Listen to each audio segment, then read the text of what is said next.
Hello listeners, I am your speaker Casey, and as many of you may know, I am currently undertaking the Psychology of Coercive Control Master's course at Salford University. I hope that this course will make me more informed and better equipped for future projects and interviews on the podcast. In the meantime, I will be releasing renewed versions of older episodes with updates from previous guests. If you want to find out what I remember from the time of each interview and get in-depth updates from the guests, I've been writing blog posts as I go through older episodes and adding them to my website, cultvaultpodcast.com, which you can also find links to in the episode description. You can find links on my website for support on navigating recovery from cultic abuse, to learn more about how to help a loved one, or become more informed about the subject of cults and coercive control. My emails are still open, and I am carefully curating a list of guests to speak with once I am back to interviewing officially next year. You can find me at cultvaultpodcast@gmail.com if you'd like to get in touch. And now, on to today's hello, Ruwan, and updated thank you for agreeing to chat with me today. We finally have the chance to sit down and have this conversation after many attempts over the last year or so, and I'm really looking forward to listening to more of your story. So would you like to start by introducing yourself to the listeners? Sure. My name's Ruwan. I do various things, but I work in personal development, and I got my start in personal development with an organization called OneTaste that was also a cult. And it was a formative experience for me in my mid-20s. And yeah, lots of good, lots of not so great, but it was a big part of my life, I would say. And you're currently in a different part of the world to the one you were born in. Yeah, I'm from New York. I live in Thailand for now with my partner. We're having a baby, but moving to Europe soon. So I won't be in Thailand too much longer. Oh, such great news about having the baby on the way. Congratulations. Yeah, thank you. So you mentioned just before that you were a member of OneTaste. Can you give listeners a brief overview of what the group is, how it was founded, how long it's been around for? Yeah, I don't know actually if they're functioning anymore with the recent media that's come out on them, but when I found them, it was in 2007. I didn't actually start interacting with them until 2012. They were a health and wellness company, or are, that taught about sexuality, really focused on female sexuality. And I actually found out about the group because the founder had a TEDx Women's Talk with orgasm in the title. I was a 19-year-old guy, so of course I clicked and I watched it. And it really touched me. I watched a lot of TED Talks in college, and this one, obviously I clicked on it because of the sexual theme, but then I listened to it and it really it was speaking about connection and intimacy, never used the word spiritual, but kind of had the spiritual feeling. And I was kind of like moving into that direction with my thoughts. And I was a young man and maybe whatever revolutionary wanted the world type of thing. Also kind of lost and kind of confused about what my life should be, but also life. So when I did finally find them, when I moved to New York City, they had just set up their New York branch because they're based in San Francisco. In 2012, they were in Tim Ferriss's 4-Hour Body, which gave them a huge media boost, a huge boost to their exposure. So I believe in that same year is when they opened up OneTaste London, OneTaste New York, OneTaste LA, some other small cities in the United States, some other places in Europe. They had small communities as well. And I went there thinking I was going to learn something about dating or sexuality, maybe something spiritual. But the event I went to, it was September 2012, was really just about talking about feelings. I mean, at least that was how I interpreted it. And I had no idea what this had to do with sexuality or anything they did. But I just found myself super moved. And over the course of the next few months, I basically left my entire old life to enter this new seeming utopia. Wow. So kind of young, ambitious, looking for something a bit different, open to trying out different things, and saw a video that was kind of in line with those directions that your thoughts seemed to be moving in at that time. Yeah. I mean, I think this is not unique to me, but I definitely, as I was entering real adult life, it was like, there's got to be more to life. I kind of on a spiritual level, but also like, you know, Occupy Wall Street was a little bit before this time for me, but I was just kind of inspired. Like there must be a better way that people can organize, right? Like this way that, especially living in New York, working a job that barely paid enough to live. Like it's like this. There's no way that this is the way like humans are supposed to be. Me being a science nerd, I was reading a lot of books about, like anthropological books about humans organized, where like there were more matriarchal systems, where people were a little bit more connected, not so consumers. Anyway, like these kinds of ideas that a lot of young people have. And OneTaste really represented this. Like here was a community that really championed, what we might call feminine values, like connection and emotional vulnerability, non-competition, seemingly egalitarianism. Like it really seemed like utopia. And of course, there was a sexual element. There was a huge validation of feelings, which I didn't really feel I mean, I actually felt I was lacking in my life without really realizing it. Like most of the social situations I was in, you didn't really get to talk about your real self, which is true for most people in most big cities, right? And like here was a group that really wanted to know about everything about me, and it was really eye opening and enlightening, and I don't use the word healing a lot, but it was healing for me at the time. And do you feel like perhaps the college or university experience between a lot of typical students might leave them kind of open to looking for deeper connections with other people, as opposed to kind of the nightlife kind of almost one night stand situation that a lot of people find themselves in when they first start going to college? Probably. I think there's that kind of disconnected socialization, but also like how workplaces work. I mean, most corporate environments, I think is just the norm, especially unless you live in a small town where you're friends with everybody. In most cities, I think it's just the norm. You don't know your neighbors. You're kind of in competition in some level with everyone, especially if you're a young person. Maybe this is more true for men, I'm not sure, but you're kind like everyone's kind of like a little bit your competitor, you're a little bit your rival. And in this world, like at least on the surface, everyone's your friend. Like everyone, like there's a lot of camaraderie, and and it just felt really good to have people really care about what I actually thought about. Like I experienced a level of social authenticity that I hadn't before, which is, I know it's ironic, in coming from a cult where like you are ultimately getting brainwashed, but like I got to have real connections in a way that I didn't even know was possible before. And was this movement started by one particular person, the lady who did the TED Talk? Yeah, so her name is Nicole Daedone. I mean, she's been in this kind of sexual personal development world for a very long time. I don't know exactly her story, but from bits and pieces, I mean, she was very brilliant, and she was involved in other things like that. And when you got involved with this group, you attend a workshop or a session, and then you kind of get that love bombing aspect and feel like, wow, this is great. I can feel like there's some real connections here, so I'll keep going back. Yeah, so their intro event is called Turn On. It's I mean, it is a sales event. It's you go there, they play 3 communication games. Actually, I don't know exactly if this lineage is exactly correct, but I know that their Turn On event was influenced by another group called Morehouse, which has been often referred to as a cult, and Welcome Consensus and Scientology and Landmark was all kind of mixed in.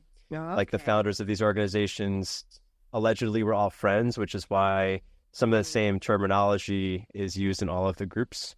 Like OneTaste kind of, I think, moved away from this, but for a while they were using kind of Scientology terms, just because they got it from someone else who got it from L. Ron Hubbard, etc. So this event was, and eventually, as I entered the organization, we learned the workings behind each game. But they're seemingly just icebreaker games. They seem like a game, like things you could play at at a company retreat, but they're specifically designed to get people to feel comfortable opening up. And again, that in itself is great. It's like it was very healing in many ways, like especially in New York City, especially as a young man. I didn't typically do this, But yeah, I mean, eventually it became my favorite part of the week, where I couldn't wait to like really be vulnerable with this group of people. And, you just get such a high from being seen and known and really vulnerable, as we know. And then the last game is kind of designed to give you insights in a way that makes you want to do more with them. I mean, it's all very structured. I mean, on the surface, it looks like just like a game, but like underneath it all, like we were taught different ways. When I worked for them, we were taught different ways to communicate, to get people to want to do more stuff with us, basically. Mm-hmm. Okay, interesting. So, who runs the workshops? You just said that you went on to work for the organization. So, when you first attended these sessions, the people that were running the workshops that you attended, how had they reached that position? Well, the turn-on events is run by different staff members. It's usually whoever's the most senior person in that city. Because there is, it seemed very egalitarian, but like there was a very structured hierarchy as well. Okay. So when I had first interacted with them, they hadn't really set up their New York branch yet. So it was kind of like lower ranking people running the events. But eventually when they set up New York, it was the head of New York, one of their top people. And yeah, I mean, the way you end up working for them is you start as a student. Like they only hire people. I mean, later on they changed this, but at the time they only hired people who were students first. So everyone who works for them is indoctrinated first as a student. They basically pick the most dedicated, intelligent, and motivated students of theirs to work for them. So like they're basically using their student body to farm people who could recruit more students, essentially. Mm-hmm. And the deeper I got, the more access I got, and the more, candid conversations we had in front of me. And basically they would identify like, oh, this person is good looking. They can attract this kind of person. This person's articulate. They can attract this kind of person. Okay. This woman's impressionable. We can get her to repeat a script to this other group. Like it was very specific. Okay. And the way the workshops were run, the content was written by Nicole, who ran the organization overall. Well, I mean, the intro events had a specific, it was just 3 games. So like there wasn't really content, but it was like how the games were run. This intro event, Turn On, sold their intro workshop, which was $100, which was the actual how to do the orgasmic meditation practice. But I didn't actually mention, it's their whole thing was focused around a clitoris stroking practice called Orgasmic Meditation, where a man strokes a woman's clitoris for 15 minutes for the purpose of sensitizing both him and her. And that you learned on a full day Saturday workshop after you had gone to these turn-on events. Right, I was going to say, so it doesn't happen at the initial turn-on event. No. I think you would have to kind of have that icebreaker introduction before kind of being introduced to something, because for a lot of people that would be quite an outlandish proposition. Yeah. So like, there's like a whole funnel basically. Like you go to this turn on event, you learn about it, you get to have this like vulnerable experience. If you're intrigued, they sell you the How to Own class, the Orgasmic Meditation class. You go to that. In that class, that was they didn't. So to answer your earlier question, they didn't have a lot of content. A lot of their teaching was done kind of by impromptu interaction, like what we would, all right, so for context, everything in the OneTaste world was turned into an analogy for the stroking practice, Om. So like everything was an Om. They would actually say everything is an Om. So like what a teacher would do in the beginning of this full day class was stroke the room in quotes, right? Okay. Which was basically, let me see if I could like explain this in like a minute. In orgasmic meditation, the goal of the stroker is to really empathize with the woman, like really tune into her, feel what she wants, and then touch her with the exact speed, pressure, location on her body that, so like, it is a real skill. Like it's a useful thing. It's great for lovers. It's great for whatever. They took this idea of like how you communicate is you feel where someone's at, and then you say the exact thing that'll make them feel the most in their body, which is also a very useful skill, a legitimate skill. And that's basically in all of their classes, no matter what the content advertised was, like whether this is like sexual class or a social class or a relationship class, the first half of every class was the teacher just doing this, like just saying, like almost like in many ways, it was from a public speaking standpoint, it was really amazing to watch trained OneTaste speakers speak, because they just be off the cuff giving advice to people, saying poetic lines. Like if they recognized someone was having a bad time, they would get in there with them and like do this impromptu therapy. And we were trained to do this, which is a really cool skill. And it was also a way that people would, of course, become indoctrinated into this way of living, because, it is unusual. It is different. And if someone like Nicole or one of their head teachers can really read what you're feeling, which is basically what they taught us to do all the time. Like they basically learned how to weaponize empathy, essentially. If someone can really feel what you're feeling and then tell you something that you didn't even know about yourself, of course you would kind of become attached to them. And just to continue with my story, which is also, I went through the entire sales funnel. So I went to Turn On events. They were cool. I went to the How to Own class. Back then, Nicole still taught those classes. So she would stroke the room for the first 3 or 4 hours. And she said some things to me, which no one had ever said to me before. Like she really empathized with me and understood my situation just by looking at me, just by feeling me. It was like seemingly magical. And so, of course, what she said to me in retrospect wasn't particularly profound, but just to have been understood so much kind of made me sold on the whole OneTaste thing. I was like, there's something cool here. It's amazing. And then, completely independent for their sexual practice, I was kind of just into what they were doing. But then in the middle of the day, that's where you actually see the live demonstration of OM. So Nicole would stroke a woman in front of everyone on a table. Obviously that's like a peak experience. It's a very unusual experience for most people, as you said. Yeah. And then the latter half of the day is actually how to do the practice, which wasn't that, as exciting, but that's basically what the class was.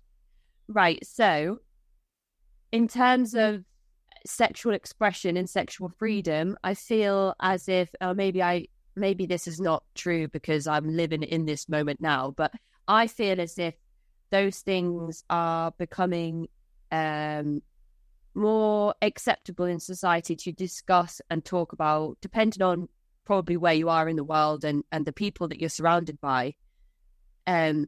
So this experience that you've had with Nicole and the demonstration with, I'm guessing, a member of OneTaste. Yeah. Right. Okay. So that 30 years ago would be like absolutely unheard of, probably, or very much kept to some anonymous or secret location somewhere where they would never openly demonstrate and practice this type of female arousal with an audience. So, of course, to go to a demonstration where that is happening, you're like, wow, this is like really progressive. And why is it taboo? Why isn't everybody experimenting this way or trying to express themselves in this way? Is that kind of how it felt? Yeah, basically. Because as I became more and more into it, I really did think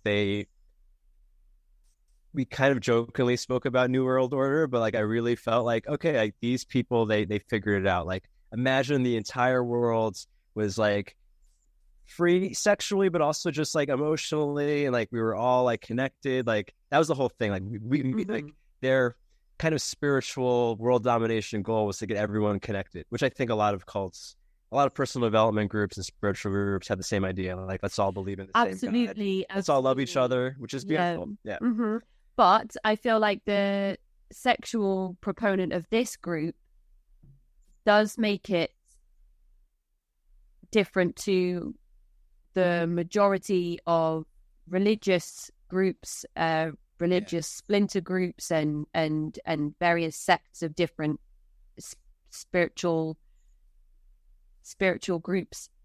And that in places like San Francisco, New York City, London, Los Angeles, like these trendsetter cities where the like countercultures throughout history can kind of be looked into, like underground movements and music and riots and this kind of like bohemian behavior almost that you can see in various different points in history in these large cities is exactly where all these new OneTaste groups started popping up, which I think is really, really interesting.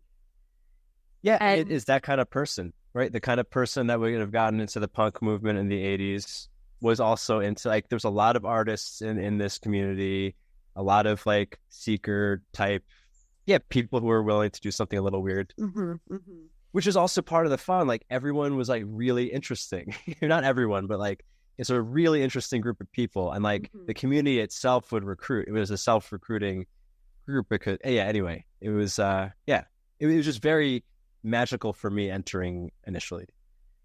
And you attended you said the sales funnel, so you went through the funnel in the New York branch of OneTaste. And so you have this initial introduction, then the workshop with the demonstration, and then the afternoon is where you said you spent time learning the techniques used in the demonstration. And then at the end of the class is the actual lab portions. Like, you get to partner. I mean, you're supposed to ask someone to, do the practice with someone you just met, and do the practice in the class with an instructor. It's kind of like a yoga class, but with clitoris stroking. Okay. And they put that at the very end. To kind of encourage you to come back to the next session, which then costs maybe a bit more than that work. Well, they at the time they had some like slightly more expensive classes. Like, that was the OM class, so they had OM 2. Those classes weren't that popular. Their next big thing was the coaching program, which is a year-long immersive training. That cost $15,000. So it was a big jump from $100 to $15,000.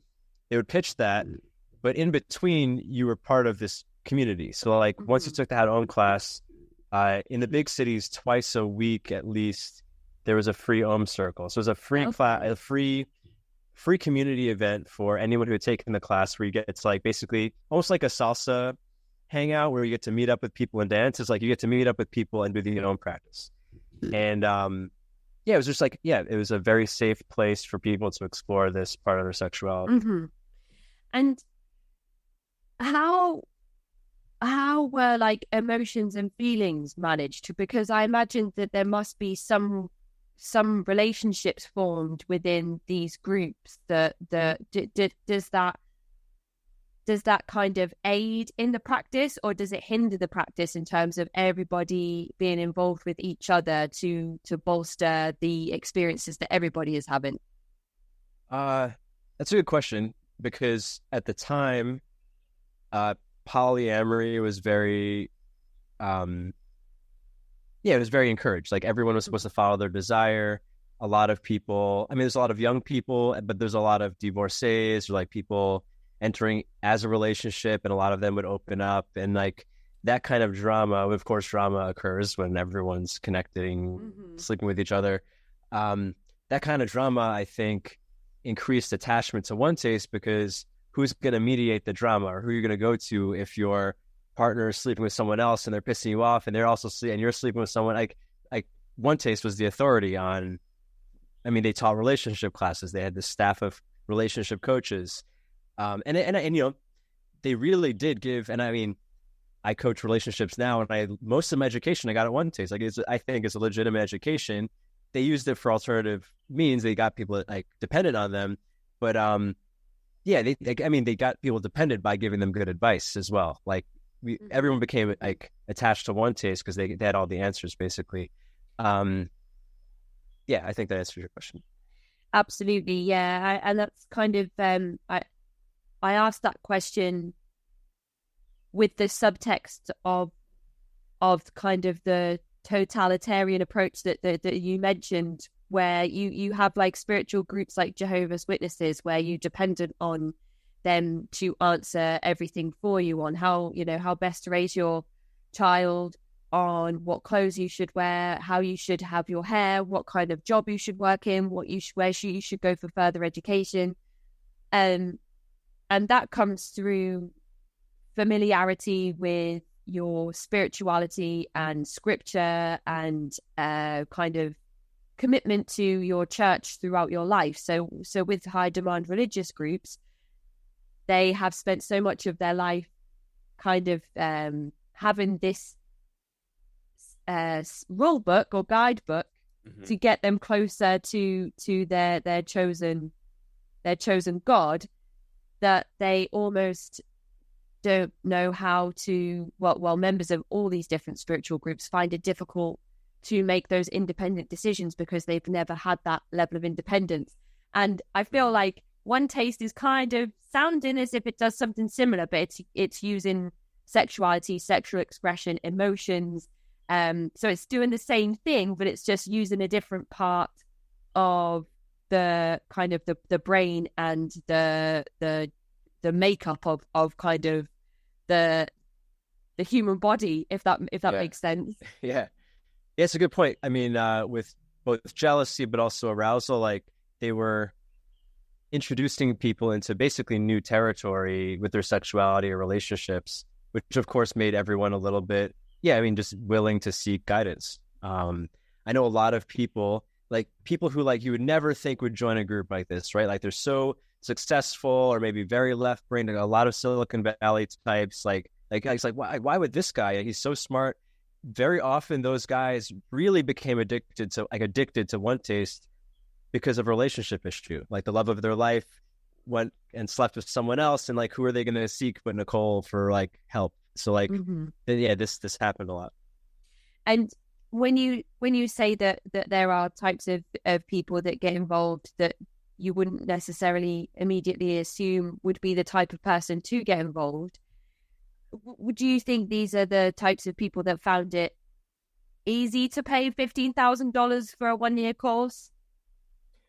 Well, there's two types of people in that regard in OneTaste. There were wealthy people who, I don't want to say desperate, but like it was worth it for them. Like maybe that's like Silicon Valley types, like guys who had a lot of money or really high paying job, but their relationships were abysmal or their sex life was abysmal. Or really well, like older people who were just independently wealthy, divorcees, stuff like that. And then there were the young bohemian types who typically were broke, but they were passionate. They were willing to put everything on credit cards, like myself, or they were basically willing to throw caution to the wind. And very often, OneTaste would pair these people up in some way. So like a trope you would see very often would be like a young manic pixie, free-spirited young woman with a nerdy, wealthy tech guy. Like you'd always see this together, and very often she'd be kind of introducing him to a new level of sexuality because maybe this guy had never really been with a beautiful woman who was sexually free, and then he would pay for all her OneTaste courses. And this was kind of like this was like a super common type of relationship you saw in OneTaste all the time.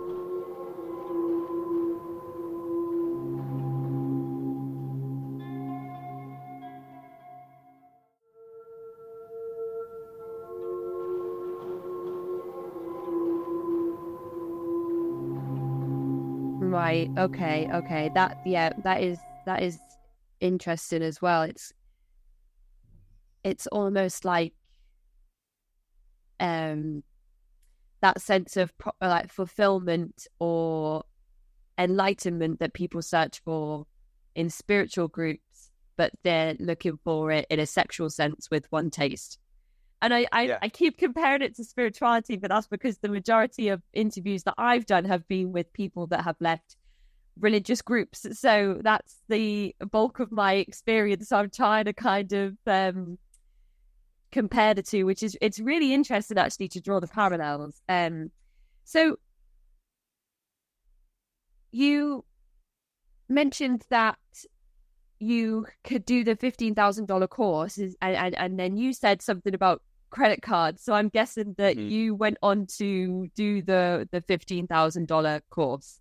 Yeah. I remember I told the woman who she was like Nicole's second in command. She was the head of New York. She ended up being my mentor for a while. Honestly, really influential person in my life in a positive way. But I told her flat out, like, hey, I'm interested in this coaching program. I don't have that kind of money, blah, blah, blah. She's like, don't worry. Just have a chat with me, right? Everything was kind of like casual, right? And it was another one of these experiences where I felt really understood, really seen. I almost cried during the conversation. And then when I basically, I got to the point, I had this feeling in my chest of like, this might change everything in my life in like the best way possible. And all it is a little bit of credit card debt. I should just do it. Like, it was like, and honestly, that I'm glad I did it ultimately, but like, it was like, it was a decision that I would not have rationally made earlier. And yeah, so I mean, I was part of that group of, more irrational, younger people that, couldn't actually afford $15,000, but found a way to do it. And a lot of the time in these groups, people make decisions that they feel like they made them independently, but were actually very strategically guided into making that decision. Do you feel like that is potentially what happened with you? Yeah, I mean, for weeks I was going to for months I was going to their intro events. Then I took their How to Own class. And then for weeks I was going to Own circles and intro events. And I really felt my life was changing. And it was. I was becoming more confident. I was feeling more expressive. And honestly, for at that time point in my life, the thing that was stressing me out all the time was my anxiety and lack of confidence and stuff. And to me, that was worth tens of thousands of dollars. So if I wasn't in a low confidence state, would I have spent that money? Probably not. But yeah, I don't know. That's what happened. So with the workshops, you mentioned that there would be these own circles twice a week that were free of charge. But then was it always around like clitoris stimulation, or was there actual intercourse happening in these workshops as well? No, it was just that, and actually, I think this is what OneTaste did well compared to their precursors. It's like this clitoris stroking thing, they didn't make it up. It was actually created by a guy named Vic Barranco in the '60s, who had another alleged cult wellness organization that still exists called Morehouse. But they would have the woman get completely naked. The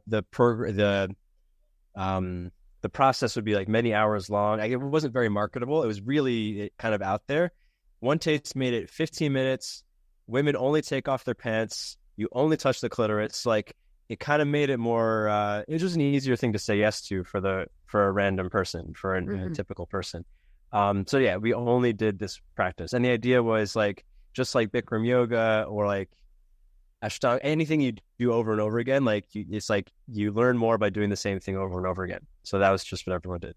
I wonder if it works in the same sense of meditation, and when people repeat verses over and over again, and in some groups people are encouraged to do this when they feel themselves maybe interacting with worldly people more often than their congregation thinks that they should, or if they are having impure thoughts before marriage about somebody that kind of maybe attends their group or their church, and so a lot of the time people are told to go and meditate or read scripture or repeat verses over and over again, and it almost takes away that element of critical thinking and independent thought by as you said, kind of doing something that is repetitive. So I wonder if this worked in the same sense. Yeah, it's possible. I mean, it seems like every group has an ongoing practice. Like Scientology had auditing. We had Om. I mean, every religion has some form of repetitive prayer. And I think, you do, I mean, just like sitting Zazen or doing yoga, like you do get something out of doing that. You get to go deeper each time. Like that's the language. You get to go deeper. You get to learn more about yourself. And I think there's something legitimate to that. But to your point also, it is like a way that you stop thinking outside of the box. Absolutely. Especially when you people are saying, okay, we do this ABC and you follow these steps and don't deviate from the steps. This is exactly how things are done. And then again, there's no need for you to question anything or make any decisions because all of that information is already provided for you. So, was there ever the opportunity for you to move in with a group? Yeah. Did you ever kind of live together, or was it always that was the next thing. Actually, I want to say one thing about what you just said a second ago. One thing that was different, I think, about OneTaste was that even though they had all these rules and like these structures and protocols, like just like every group does, because they represented like the quote unquote like dark feminine or like, the dark side of spirituality, they kind of encourage rule breaking in a way that was very fun. Like they had like, kind of like I think the only other group I've seen that does this was like the Church of Satan, that like kind of not encourage you to break rules, but you weren't punished if you broke certain rules. Like you were kind of like, anyway, I think this is just something unique. And I think this is like only I do think a feminine run organization would have something like that. I think men in charge would be a little bit too stuck up. And these are my theories. I don't know if this is true. Anyway, but to the next thing, so the next piece after I signed up for the coaching program was moving into their house. In every major city, in San Francisco, they had a 60-person group home. Okay. In New York, it was they got 2 3-bedroom apartments in a penthouse in Harlem, but they packed in at its maximum 24 people. So there's a lot of people sharing not that much space. But the idea, it was kind of like an ashram. Like you are in close quarters with people. Every morning at 7 a.m. we wake up and do our practices together. It's a conscious environment. And everyone was there to grow, basically. And when you go and stay in one of these houses, do you have to kind of pay to live there? You pay rent. It was actually very inexpensive. I was paying $4.90 a month, which in New York was crazy cheap. But I was sharing a bedroom with 4 people initially. We paid an extra $3.50 a month, which covered our breakfast and dinners. So it's actually kind of a good deal. For $8.40 a month, you had your food, most of your food and your room paid for. But actually, in their language, you didn't pay rent; you paid for a game admission. Like living in the house was like a game for you to learn from, which was true. It was kind of like being in a reality show / ashram. Like there's always something dramatic and interesting happening. Obviously, there's a lot of sexual things going on. And it was actually, it was unusual and fun. Okay, so when you move into this house, are these with participants who you've already met and become acquainted with in the twice weekly sessions? Some of it, but actually most of the so there was staff that lived there, the OneTaste New York staff, but there's also, because the coaching program took place in New York, it was 1 weekend a month for 10 months in New York. A lot of people from around the world moved into this residence to basically be in New York. I mean, the people who didn't have jobs. And for me, it was easier to move there because I already lived in New York. But yeah, there was every month, it seemed like someone new was moving in or moving out. So there was a lot of revolving there. But it was always full. There's always a lot of people. And was there an element of sexual relationships inside the house that formed, and people maybe looking for monogamy at any point under one roof? Well, not monogamy. Monogamy, funny enough, by the time I was leaving 2 years later, monogamy became a new edgy thing to do because polyamory became so normalized that if you were monogamous, you were really like an edgy Right. thrill Okay. seeker. Interesting. But at the time, in 2013, when I was really like moving into the house, you're kind of seen as I don't want to say you're ashamed for wanting to be monogamous, but you're kind of seen as like a normie or someone who didn't really want to grow or Immerse yourself fully into the group. Right. Okay. And so everyone shared a bed with a member of the opposite sex, and OneTaste decided who your bedmate was. And they would say, like, we're pairing you with your energetic opposite. That was like their, like they would say they would pair up fire people with water people, or like yin yang type things. Okay. So it was usually male female. Sometimes two women would share a bed just because there's more women than men most of the time. And the idea that they advertised was that it's there for you to learn about yourself, be challenged by living with someone, basically. But part of it was probably just, to create more drama, but also it would save on rent. So I think it was all those reasons. And when you said that OneTaste would pair people, how long would the pairings last for? Was there kind of like an end date, or was it naturally like people would gravitate to other people, or was there a point where the people in charge of the pairings would say, okay, Ruwan, now you're going to be paired with this person and no longer paired with this person? It was a lot of this was done on the fly. For my first year in OneTaste, I was paired with the same person the entire time, but like every so often they would just mix things up.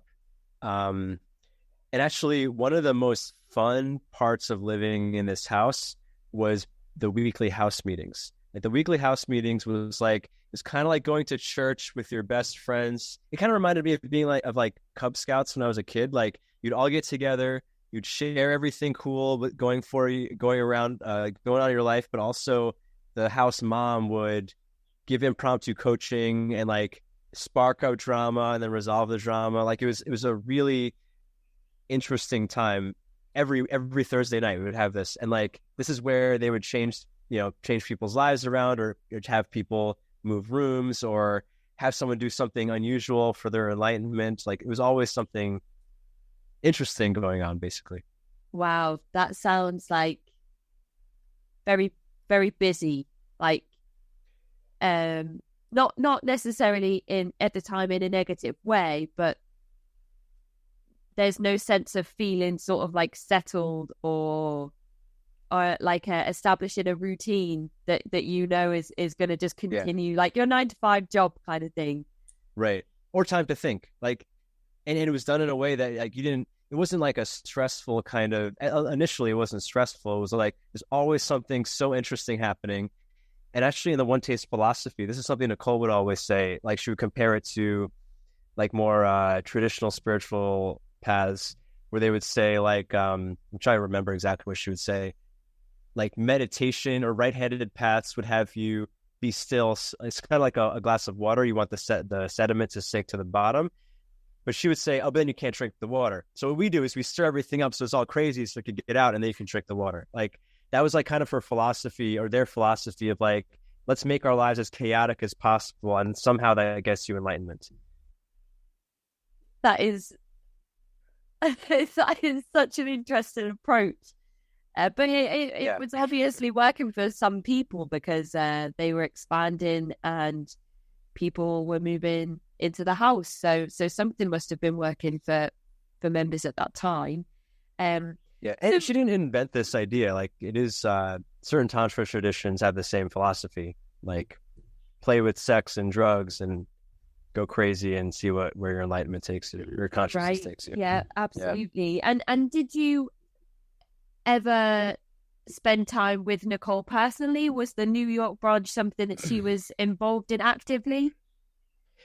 She had her own bedroom there, but Nicole would kind of keep herself separate from people. Like you didn't get to have casual interaction with Nicole. Like, and I think that's how she maintained guru status. Like, you only typically saw her when she was on stage. When she was in New York, we were not supposed to go to the staff apartment. And it's like, you know, we're not supposed to like have casual conversation with her, basically.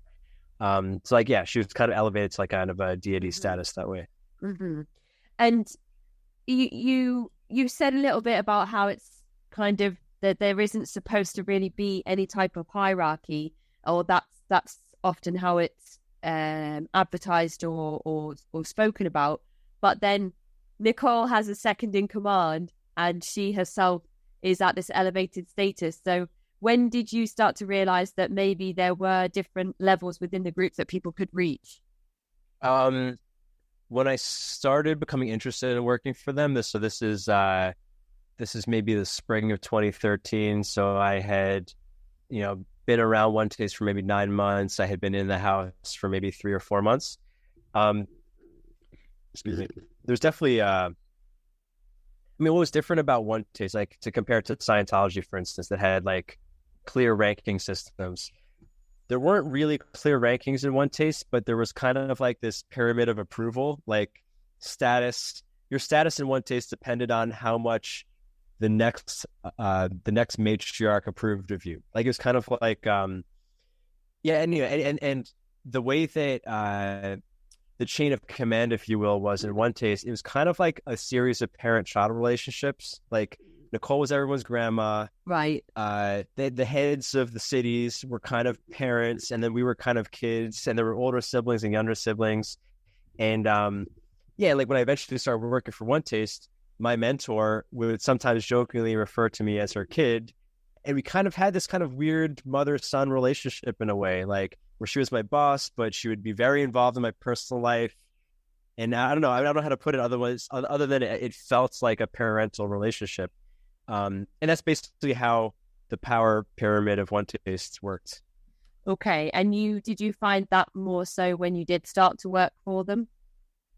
Mm-hmm. Did you feel that maybe you got to parent level at some point? So yeah, eventually. I mean, I became very elevated in the OneTaste community because my mother figure and Nicole kind of spoke highly of me. Okay. Like I kind of I was moved up. I mean, when I got hired, this was maybe 6 months into the coaching program. In every major city, they hired a handful of people. It was like maybe the top 4 or 5, typically young, articulate people in all the cities. So London had a group, New York had a group, San Francisco, LA. And we were tasked with selling their newest program was called Mastery. It was a $6,000 6-month course specifically on sexual skills. And I worked for them for a few months. The stuff I can share about that. But eventually I started my own house in the Ohm community in Brooklyn across the water. And there I became a parent. It's like I almost started like my own mini OneTaste over there. And the way I look at it, I was kind of like we were kind of like a vassal state to our Lord in New York. Like we we're kind of independent, but we were under their umbrella essentially. And it was very strange because as a 24, 25-year-old guy, there would be people who were in their 60s coming to me for kind of spiritual advice. And like this was just normal. This was normal in the OneTaste world because I was a very high ranking person in the OneTaste community. So like, of course they would seek, and it was, looking back, it's just like so bizarre, I think now.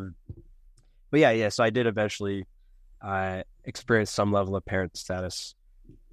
Do you feel like when you reach that level and you are seen in such a way and you are approached to give out this advice, that it gives you sort of like a higher sense of self-worth? Yeah, I didn't want to say like an inflated sense of self-worth. Mm-hmm. But is that kind of is that what happens when you reach those levels? Well, I'll say yes to both actually. Like it greatly increased my confidence. And actually, even though I say it jokingly, like, oh, these older people, sought my advice, like this is ultimately what I ended up doing for a living after OneTaste. I guess what I do now. And I got that confidence and I developed that skills and I believed in myself because of this elevated status in OneTaste.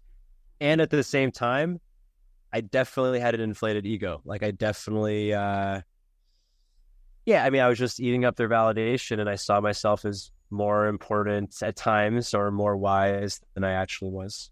Okay. So you are toying with the idea of working for OneTaste. You start to work for them and you have this experience before branching off to Brooklyn. Mm-hmm. Okay, Yeah, so talk us through what employment looks like. I worked for them for 3 months, I think. At first, it was another level of a utopia because my first couple months in the OneTaste house, it was all about kind of selfish exploration, like sexual exploration, but also philosophical exploration, spiritual, and a lot of kind of gluttony of like let me do whatever I want for the first time in my life. It was really Pleasure Island. But after a while, that gets old, right? And you kind of get bored, and everyone wants to find some sort of meaning or purpose or way to give back. And that's where this next stage of working for OneTaste became that next type of utopia where not only am I having fun and free, but also I'm doing a really important service for the world. I'm teaching people to connect sexually and spiritually and whatnot. And the first month, and I'm doing it with my best friends because these people had become my best friends at the time. Yeah. So my first month was incredible. We were working easily 100 hours a week. We would get up at 7, do the practices, work till midnight sometimes, laughing and joking and doing sexual things throughout the day. It was very much like play. And we were not sleeping. But we were just high on fun basically, and it was fine. We did all eventually burn out, of course, and at some point I realized that we hadn't gotten paid because it was never clear on how we were supposed to get paid. I was told one thing when they hired me.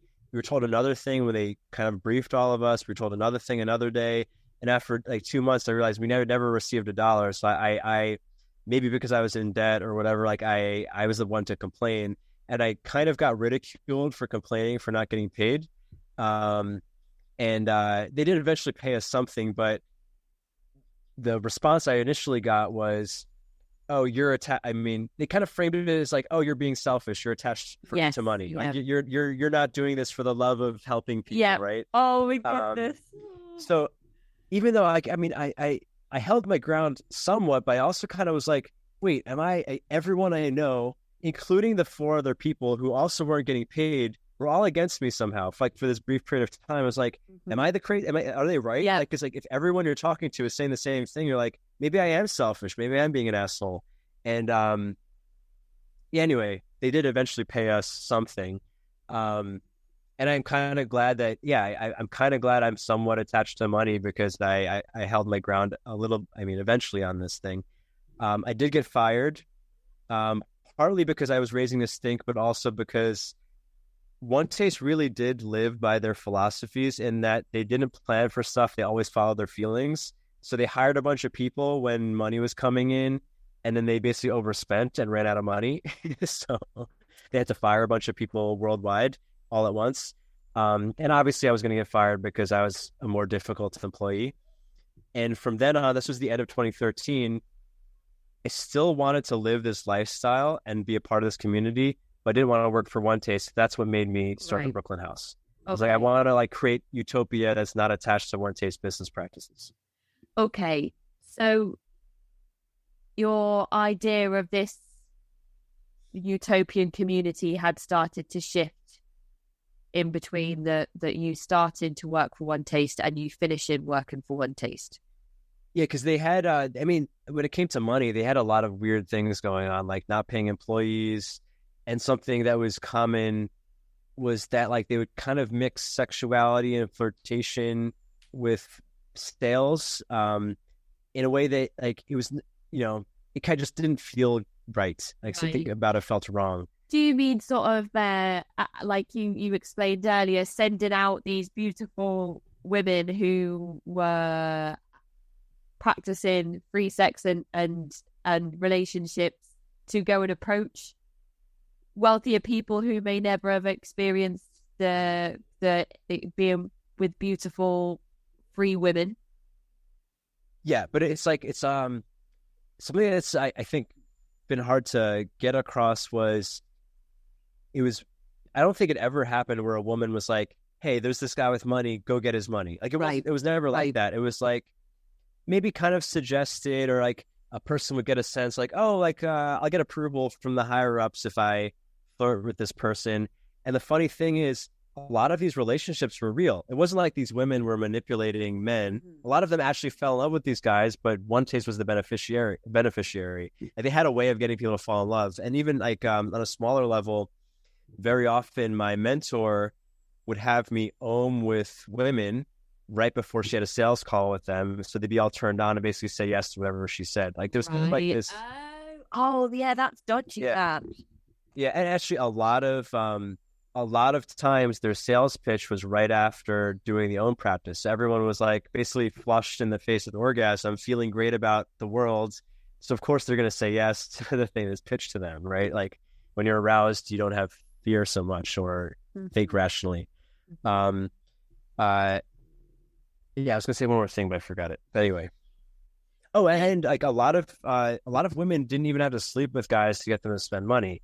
Like a lot of them, it was just like flirtation, or they had this called hooking. It was one of the many communication terms. I don't know if they made it up or it's from Scientology or whatever, but it was basically this idea of getting someone to fall in love with you with some sort of expectation and wanting to give you money, essentially, like what a hooker does. Yeah, and a lot of people did that in OneTaste. Do you feel like there was ever a moment where you had fallen in love with a member or two that you were involved with? I had quite a few intimate relationships. I did have an ongoing relationship where I did really feel I was in love. I did fall in love with someone who, for as long as we were together, spent quite a lot of money at OneTaste. She was a slightly older woman. And, this is something I can't really explain, but it seemed like somehow my mentor was controlling my feelings, and in a way that I can't really speak to specifically, but it seemed like she put us together, essentially. Right. Okay. And when you talked previously about the OneTaste being self-recruiting, is that kind of you spreading the word of mouth, or do you go out and you speak to people to bring them into the initial workshops? How does that work with the self-recruitment? Well, everyone who worked for OneTaste or was deeply involved was encouraged to spread the word. But I think also just like they did make people particularly expressive and confident and lively. And very often people found OneTaste because they met a OneTaster on Tinder or something. And it was like they were like the most joyful, interesting sexual person they had met. So of course they checked out the own thing. Like basically every woman I got dated in this period who wasn't already in OneTaste, I told about OneTaste, and many of them did go to a OneTaste class because I was excited about it. So like, that happened a lot.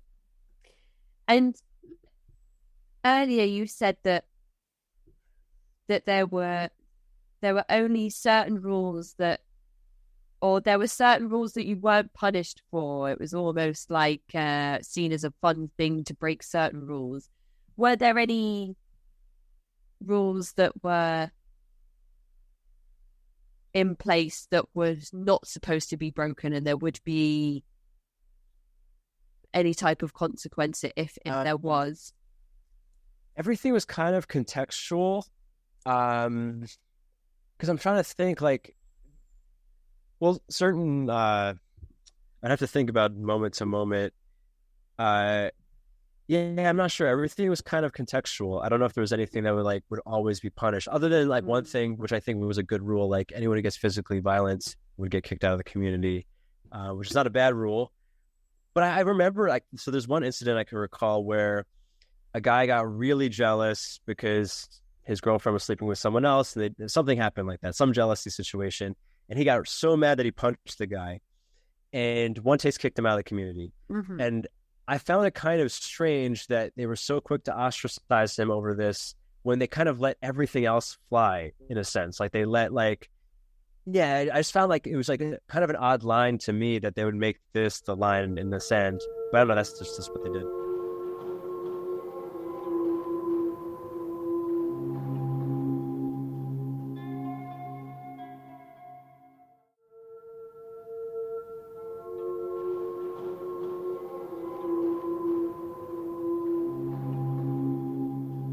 Yeah, I suppose as well, in that situation, there could be an opportunity to sit down and talk about why that's happened instead of immediately just kicking him out and not having that discussion. That makes sense. Kind of talking through emotions and reactions and all that. That's what I thought.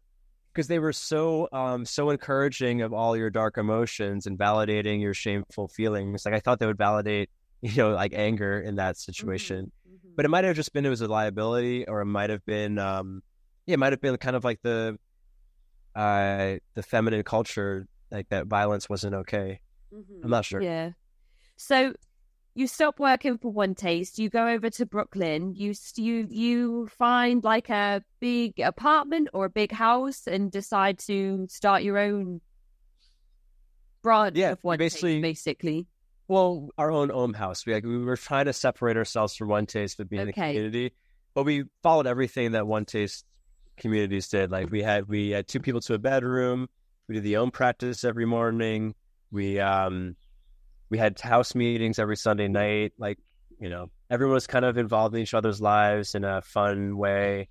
And again, it was like another kind of utopia for a few months where like, so many times in OneTaste, I was like, man, I really found the perfect way to live. Like I had this thought like so many times and then it wasn't true a few months later. But it was a really fun, peer-led group for a while. Okay. And the house, was it made up of people that had come with you from the New York house, or did you go and find new participants to come join you in Brooklyn? There were a couple of people that came over, not the OneTaste staff, of course. They had their own house, but there's a lot of fringe, like people who weren't super deep into OneTaste because maybe they didn't trust the organization, but they wanted to be more involved in the own community. So yeah, it was pretty easy to recruit people. Like we always had a waiting list to get people in the house. Okay. And was there ever any animosity or tension between Brooklyn and New York, or were you kind of left alone? Well, we weren't left alone, and this is my interpretation. Because we were kind of like a big piece of the OneTaste community, and they were having these, at this point, they had the next coaching program in New York again. So people, and in 2014, OneTaste has gotten really big. They were in many major, they're featured in many major media outlets. They had OneTaste London had grown a lot, so they're sending a lot of people over from the UK, and our house would host people. So we kind of became a big piece of the New York OneTaste community. And I think because of this, OneTaste was like, oh, this Brooklyn house could be a liability. So they tried to kind of assimilate us back into OneTaste New York. So the OneTaste New York staff would visit us. We'd all watch Game of Thrones together on Sundays. Like it was kind of like our cousins from Manhattan coming to visit us over in Brooklyn. And that also felt great because I was like, oh, okay, I get to be a part of OneTaste without the negatives I don't like about OneTaste. And for a while that was okay. But basically they did ultimately take over our house and they take over everyone there. Okay, so just talk us through that. What actually happened there? Yeah, so I mentioned the idea of hooking earlier. OneTaste basically employed hooking on a mass level. So OneTaste was always, just like many companies seeking growth, but kind of in a almost fantastical way. But OneTaste had this idea to, instead of making a new course, because they would always have more expensive courses. So there's a coaching program and then mastery.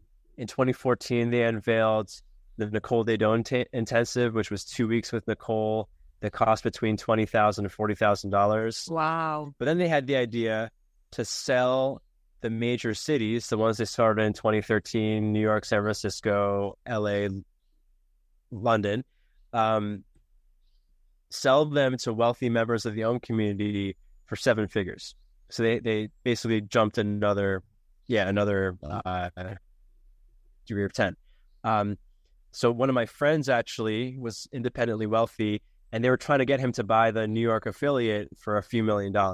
Right. And the funny thing was, like, one, all of the cities were not showing a lot of revenue. Like, it didn't make sense financially, but they would keep asking him for more and more money. And when you bought into the OneTaste affiliate, unlike like if you buy a franchise from some other company, you run it on your own and you send them some money every month. Yeah. Something like that. With a OneTaste affiliate, you pay them a lot of money and then you work for them. Like, you kind of became their slave. Like, it was it was like it was framed as if you're getting the opportunity to work directly with Nicole and OneTaste, but you're basically paying a ton of money to work nonstop for OneTaste. So it's kind of a ridiculous thing. So my friend, he was the only person I knew directly who was being offered this deal. He said no to it a bunch of times. So the way that they ultimately got him was that he entered OneTaste with a girlfriend. They were having a very dramatic relationship. OneTaste got them to get married and then basically stole her away from him and like brainwashed her, got her to do all of these things, like really traumatizing things, sleep with different people, do all this stuff that was traumatizing to her, but also obviously shattering to him as a way to get him to put his money in. And I remember seeing him. Oh, gosh. This was while I was leaving OneTaste, so I was spending less and less time. But last time I spoke to him, he had said, I'm definitely not doing this OneTaste affiliate thing. It's ridiculous. A few weeks later, I saw him again, and he had done it. And I was like, wait, what? Like, why did you put in, he put in like $250,000 or something. I was like, why did you do this? And he was like, he said something along the lines of, I know it's crazy, but OneTaste has my wife, so I need her back. So that he did that. And then the worst part of it all is once they got his money, they basically kicked her out and got him to marry someone else in OneTaste. So like, she was totally used to get his money. Obviously he was used for his money, and they discarded her as soon as all of this happened. So here you have the kind of dark, rotting side of the green grass when it comes to exploring sexuality and emotions and polygamy or polyamory, and then exploiting those same things. So I suppose that I was hoping that you would just say that you kind of realized that there was some maybe coercive tactics being used in the group, and that's why you decided to leave. But it sounds as if there was trauma and abuse being inflicted on members towards the later end of your involvement, or as you decided to move away from the community entirely. Yeah, I mean, what happened to her is probably the worst that I directly heard of while I was there. Yeah, I mean, it was a shame because, like, I know, I think it's true for a lot of people who have been in cults, but like, you really are sold on the mission and like the good stuff, and you want to hold on to that because maybe you've like invested a lot. Yeah. And it's like, man, you don't want to believe that this stuff is happening because you did gain so much. I'll speak for myself. I gained so much. Like, I really didn't want to believe this was happening, but this was kind of this is what ultimately got me to leave. Mm-hmm. And when you mentioned before that there was some potentially untoward things happening with the money in OneTaste, how much do you think was going to Nicole from these programs and courses that people were paying for? I don't know exactly how things worked, but I know that at one point in OneTaste, she didn't receive any income from OneTaste, but she got to use all of OneTaste stuff. So like for tax purposes, her income was zero, but like she had an apartment in every major city. She had cars paid for her, all of her flight. I mean, she basically had unlimited funds, even though she had no money technically. Right. Okay. Okay. So how did you decide to move away from all of this entirely, and kind of away from the Brooklyn house and get to kind of where you are today? Yeah. So in this year, the second year where I was running the Brooklyn house, I had become more and more influential in the greater Rome community. Like people knew me in the different cities. I wrote for their blog and stuff. I was on their YouTube channel. So I think because of all these things, OneTaste really wanted me to work for them again, and I kept saying no. But then I thought, like, there is something I want to do with OneTaste, and that is write a book with Nicole. So I reached out to Nicole directly to write a book with her. I originally offered to write her autobiography or ghostwrite her autobiography or help her with her autobiography, basically. And she said yes. And however, as I mentioned before, like, you're not supposed to have direct access to Nicole unless you pay for it in some way, either committing your life to OneTaste or paying a lot of money. So it's my interpretation, at least, like I was kind of skipping the line in a sense, which wasn't cool in OneTaste. So like around this time that Nicole was being really friendly to me, I was getting a lot of pressure from OneTaste staff to commit my life to them. And I kept saying no. I was finally developing a backbone after all this time and saying no to them. I signed up for my very last OneTaste course. It was something called Magic School, where they basically, Nicole had often mentioned that she did a bunch of occult stuff in secret, but she never told us what it was. Okay. Magic School was supposed to be a course where they revealed all the magic they do in the background. It's kind of ridiculous. I don't think, if she does do occult stuff, I think it's not what they taught in that class, but that was my last class I signed up for. And in that class in California, in front of a group of like 200 people, Nicole kind of gave me an ultimatum, like either you commit your life to us or you're out. And it wasn't an easy decision because if I'm honest, I probably would have stayed for another couple of years because I was having a lot of fun. But that's what made me leave ultimately. Mm-hmm. Okay. And when you said before that you experienced burnout, how did that impact you sexually? Did you feel like you just didn't want to be physically involved with anybody when that happened? Did you just like need a break from all of the interactions with various people? There were many times that I felt like I didn't want to. Yeah, I was just like tired of sexual stuff, yeah. I think most young men don't think that's possible, but like in OneTaste, it was just always there. And a lot of guys, I mean, this is, it's funny, but it was also like a lot of guys would kind of be running away from some of the expectations of sexuality in OneTaste at times. Mm-hmm, mm-hmm. And how did things work in terms of same-sex interactions and relationships? There were a lot of lesbians in OneTaste. I mean, it's a very female-focused organization. Funny enough, a lot of lesbians became open to sex with men, maybe for the first time, or like a lot of women who had been maybe traumatized by men and were only lesbian at the time would start sleeping with men again at OneTaste. I don't really know why this happened, other than maybe they enjoyed being in a more traditional feminine role because of OneTaste, or like they met guys who were safe. I mean, that's like definitely part of OneTaste. Gay guys didn't really have a place in OneTaste because, however, there was a period when I was in the coaching program where a lot of the men, not all the men, but a handful of men for the first time in their lives had more women in their life than they knew what to do with. And there was, like, obviously there's this ethic of sexual exploration and challenging your boundaries. There was a period where a lot of guys were like, straight guys were really trying to almost like brag to each other as how far they would go with men, kind of like, okay. Because like, it was like, I'm so sexually open, even though I'm gay, I'll sleep with you and you're another man. Kind of like that. It was kind of like a way of showing how bold you were, So you somewhat reluctantly decide that your journey with OneTaste has come to an end, and somehow you have a journey where you end up living in Thailand. So talk us through briefly how that journey went from A to B. Yes. So I decided, so Magic School was in September of 2014. I decided within the next month to leave OneTaste. I thought I was leaving on good graces. Like, I met with my mentor.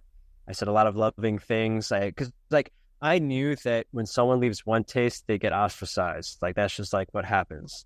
I didn't want that to happen to me. So I thought I could do something in a way that was like super peaceful and like, politically accepted in that world. But the same thing happened. I basically abruptly got excommunicated in a sense where, I got pushed out. So I had a really hard time readjusting into the world, because even though I was living in New York and every day I would interact with normal people, I was still in touch with my family and friends. Yeah. I'd become so disconnected from like conventional culture. Like, I didn't know who the mayor of New York was, and I'd been living in New York the whole time. Like, I didn't know a lot of like political references. Like, I didn't know like most of, I guess I'd been disconnected from that. And I had become so used to having like these deep, intense, vulnerable conversations with people all the time that I didn't, like, I couldn't really relate to normal people. Like, yeah, oh, nice weather we're having today. Then you're like, let me try and take this conversation a bit deeper than just talking about the weather. It was hard to relate to people and like my old friends, and like I wanted to really hold on to the idea that I had been doing something really important and special for a few years, but no one cared and everyone thought it was weird. So, I found no one could really relate to the stress I was feeling from being cut off from this group, because I thought the group was crazy. I was my only source of income at the time was working as a coach, which I started doing for OneTaste. But I realized that I had taken on a lot of their what I think are unethical sales practices unintentionally. Okay. Yeah, like kind of creating dependence in my clients, like to like need to talk to me like an addict, as opposed to like really just being like a good therapist type of person. Yeah. So I basically took a break and I spent a year driving Uber, doing catering jobs, like kind of just, and honestly being very depressed. I was like very depressed for a year-ish. And then, at a certain point, I got back into coaching and realized that I really had gained a lot of wisdom and skills there. And before OneTaste, I was obsessed with personal development, so that didn't really change. And I created my own business. I teach classes and I coach people, and I use a lot of the skills I learned at OneTaste. And at some point, I moved to Thailand. So even though there's been a period of declining or ill mental health from your experience involved with the group, you've gained some transferable skills which still positively impact your livelihood. Yeah, I mean, I learned a lot of things that people learn in personal development workshops, but it was 24/7. And I also think I got an education into human psychology that you can't learn in a workshop. Yeah. Not to say it's the only place you can learn this, of course it's not, but like I learned about the Stanford prison experiment in psych classes in college, but I got to live it in OneTaste, and I got to be both sides, the prisoner, the prison guard, psychologist. Like, it was, it's just like a set of experiences. Like, and I don't know, maybe this is again, maybe my spiritual ego, but I feel like I got a sense of understanding of how people work. Yeah. That I couldn't have gotten anywhere else. Yeah. I was actually thinking before, when you were talking about not getting paid and being the only person that kind of had a problem with it, about the ash conformity experiment, where I've spoken about this on the episode a few times, with like the different size sticks, and they ask you to choose the biggest stick, and everyone chooses the smallest one, and one guy's like, what? This is definitely not right, but I'll kind of agree with you all anyway. So that's what I was thinking when you were like, maybe it's me that's wrong if everybody else is saying that it's okay not to get paid. So So yeah, as you said, you've lived all these different psychology experiments, and you are still using some of the skills that you developed in OneTaste today. So you did mention briefly at the start of the episode that you're not sure if the organization is still ongoing, and my last questions were going to be, where are they now, and do you keep in touch with anybody that you knew when you were a part of the organization? So in 2018, Bloomberg did an expose on them, and it was the first time they really got into the cult stuff. Like, other companies, other like online, other websites and stuff had covered OneTaste and had been like, oh, they're kind of culty, they're kind of weird, but like no one really went in deep. Right. And Ellen Hewitt from Bloomberg did, and that led to an FBI investigation. Wow. And that did ultimately lead to OneTaste closing all of their physical centers. And obviously that was a big part of their, everything was done in person. Yeah. And as far as I know, I don't know if all of this is accurate anymore, but the people who are really part of the cult part of OneTaste, like the following, they moved on to a land that Nicole got one of the OneTaste members to purchase. They call it the land, which was supposed to be a separate company than OneTaste, but they would still do Orgasmic Meditation. They're basically doing all the cult stuff under a new name. Yeah. Yeah, and I don't know. I think they still have the land. I've heard different stories of what's going on. But last I heard, very recently, they've created a new company where they're basically giving spiritual advice to prisoners in California. Okay.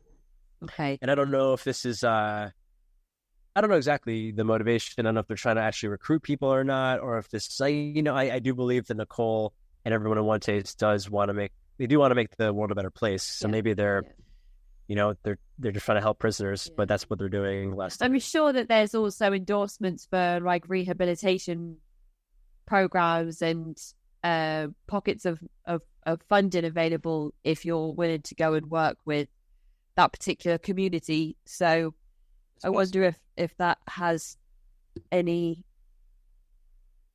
influence over the decision to work with people in the prison system. It'd be interesting to know. But I guess the last thing to ask you before I ask if there's anything you think we've missed that should be included is, what advice would you give to people who are potentially trying to readjust back into some level of typical everyday life? Well,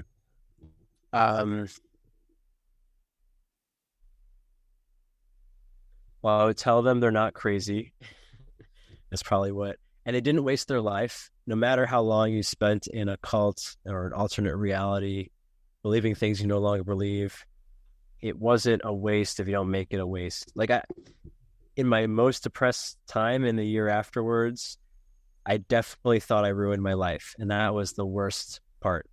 Obviously I didn't, but even, there's always something useful you can take from it. And I don't know if this is a helpful thought, but this is a thought that I like to think. It's like, everything is kind of a cult. Maybe it's not. I get a lot of negative, people don't like when I say this, but like, everything's kind of a cult. Like, some things are more persistent and more popular.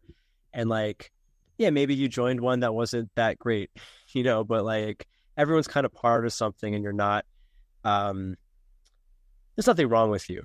Just you're caught at a weird time. Yeah, absolutely.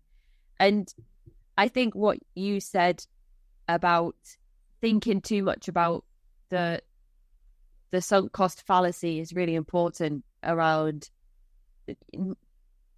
not putting too much pressure or blame on yourself, or thinking that you've wasted too much of your life or too much of your time, because as you said, you are no longer with OneTaste, but you've still gained a skill set that you use every day without the negative aspects of the organization, and you were able to identify what parts of that group were not kind and move away from those practices, but still keep the things that you'd learned during your time with OneTaste to positively impact other people that you work with outside of the OneTaste organization. So I think that in itself is a strong message to people who maybe feel like they were born into a certain, or people that were born into a certain group, or people who joined a certain group and feel as if they have wasted all of their time and have gained absolutely nothing back. Hopefully some people can look at the situation and pick out positive things that they can take with them through the rest of their journey without putting too much blame on themselves. So I think that is a really important message. So I pass it over to you now and ask you, Ruwan, if you think there's anything that you'd like to add that we haven't included today. I don't think so. I think we covered quite a bit. We definitely did. We definitely went through. I've got my little notebook here and it's looking nice. Yeah. No, I think we covered everything. Fantastic. So I have written down a quote that you said earlier on in the episode, which will be used across my social media pages, that said they basically learned how to weaponize empathy, which I think is a perfect summary of what we've spoken about today. So thank you so much for taking some time out of your day to finally come and have this chat with me. I really appreciate it. I know there's been a lot of changing dates and big life changes, but congratulations on the upcoming birth of your little baby. Yeah, thank you so much. And I hope that your move to Europe is nice and smooth. And I wish you the best of luck, and I'll be in touch with you when our episode goes live. Great. Sounds great. Thank you so much, Ruwan, for your time. Take care. Thanks so much. Take care. Bye. Bye.